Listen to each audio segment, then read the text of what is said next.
Del libro Sin odio, sin culpas, sin miedos, capítulo 6, María, las culpas. Llevábamos 4 o 5 consultas tratando de discernir la causa de sus dolores, alergias en la piel, infecciones a repetición, ataques de pánico nocturnos, insomnio, angustia. No era vida la que tenía María. Habíamos descartado artritis reumatoidea, otras colagenopatías. Por lo menos en los análisis su inmunidad estaba bien, ella cada vez estaba peor. La envié a un clínico amigo, no encontró nada, a un dermatólogo y tampoco. Comenzó psicoterapia por su estado depresivo, angustia e insomnio. El único hecho importante de donde nos agarrábamos el psiquiatra y yo era la pérdida de su madre, hacía 3 años, con la que tenía una relación muy cercana y afectuosa. Creo que estábamos en la 6ª consulta cuando charlábamos lo siguiente. María, vos te sentís culpable. Pero no, doctor, yo a mi madre le entregué todo. La cuidé los 3 meses que estuvo postrada, día y noche, los últimos 10 días en la clínica. No me moví de su lado. María era soltera. ¿Segura que no hubo una pelea antes que ella tuviera el ACV, accidente cerebrovascular? No, jamás peleamos, nos adorábamos, la extraño mucho. Sí, pero generalmente cuando uno no puede terminar de elaborar el duelo es porque quedó algo pendiente. No sé qué puede ser. ¿Tu mamá te dijo algo antes de morir que te pudiera haber afectado? Se quedó en silencio unos segundos. Se largó a llorar desconsoladamente. Como a los 2 o 3 minutos y después de empapar su pañuelo pudimos continuar el diálogo. Mi hermano esa noche me vio tan cansada que me dijo que me fuera a casa a bañarme y cambiarme. Yo hacía 2 días que no me movía de su lado. Me fui no muy convencida y cuando volví ya había muerto. Jamás me lo perdoné. Por suerte, gracias a Dios y a su psiquiatra, se lo perdonó. Su cuadro clínico mejoró notablemente. Era tan grande su amor por su madre, tan intensa la devoción que sentía, que para ella era imperdonable no haber estado allí, no haber adivinado en qué momento iba a llegar la muerte. Se sentía tan culpable que no podía discernir lo consciente de lo inconsciente.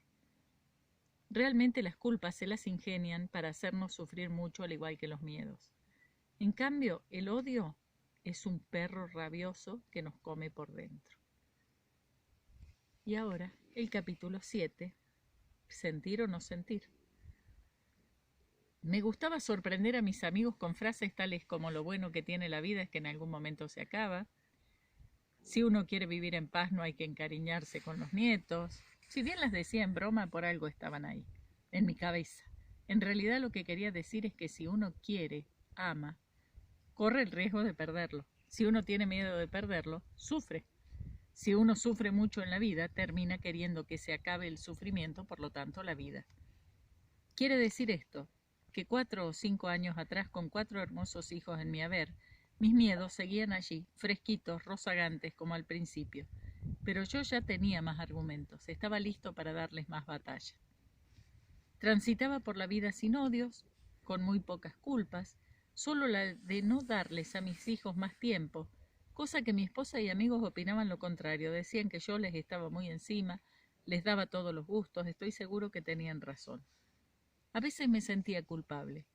Ya no podía permitirme más tiempo recreativo. Había aprendido que no todo en la vida era producción, cumplir responsabilidades y obligaciones, que el momento en que uno hace cosas solamente porque le gustan es muy importante para mantener el equilibrio de la balanza, que no todo el peso esté en el platillo de las responsabilidades y obligaciones. Pero mis miedos seguían presentes ahí, aunque cada vez más limitados.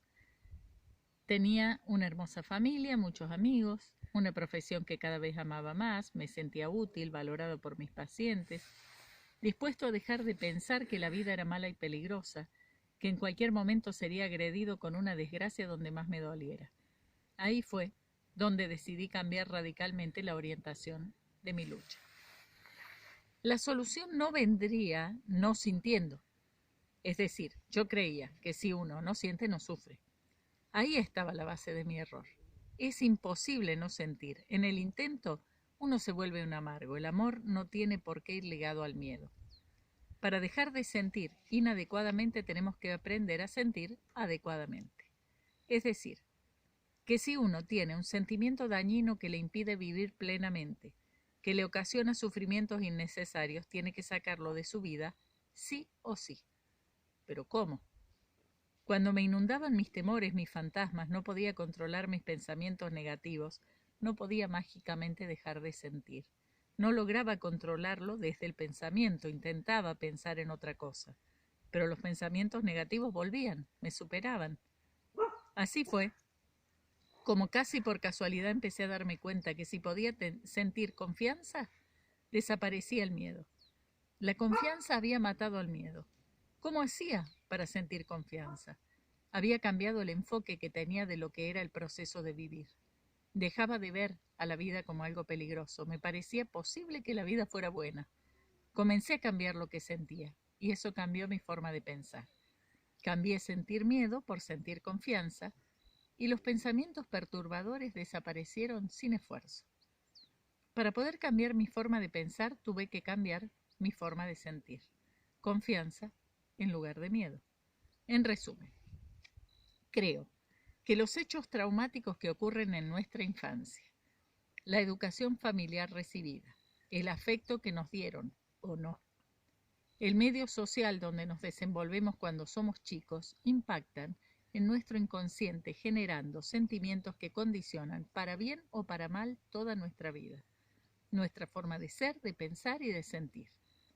Los sentimientos negativos producen pensamientos negativos, que a su vez mantienen vivos, alimentan a esos sentimientos dañinos que los ocasionaron. Los pensamientos son los ladrillos que construirán la estructura del sentimiento, ya sea el dañino o el compensador que debemos generar.